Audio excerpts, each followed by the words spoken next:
आणि सृष्टी खूप एन्जॉय करत मसाला भात बनवत होतो. मध्ये मध्ये दीदी आणि वेदू येऊन डिस्टर्ब करत होते. हा पण व्हिडिओ मी इंस्टावर आणि यूट्यूबवर सोडलेला आहे. कोणी बघितला नसेल तर नक्की बघा. आपले मिनी व्लॉगला तुम्ही खूप चांगला रिस्पॉन्स देताय, खूप चांगल्या कमेंट करताय. तर असंच कमेंट आणि प्रेम देत जावा. आणि किचन कट्यावर हे सगळं सृष्टीनं घाण केलं नाही. तुम्हाला वाटेल मी सगळं घाण केले, तर तसं काय नाही. आणि वेदू बघा मध्ये मध्ये येऊन कसा डिस्टर्ब करत होता. तरी पण आम्ही कसं तर होऊन मसाला भात बनवला आणि बनत होता. सृष्टी खूप चांगल्या पद्धतीने मसाला भात बनवत होती आणि मी पण बघा कसा एन्जॉय करत मसाला भात बनवला.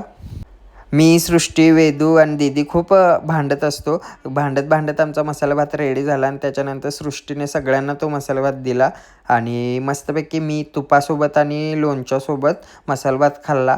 त्याच्यानंतर आम्हाला अजून एक व्हिडिओ बनवायचा होता, त्याच्यामुळे आम्ही बाहेर आलेलो. तो पण हर्षू बघा कसा कपड्यासोबत खेळत होता आणि त्याला कुत्री, मांजरं ते जनावरं खूप आवडतात आणि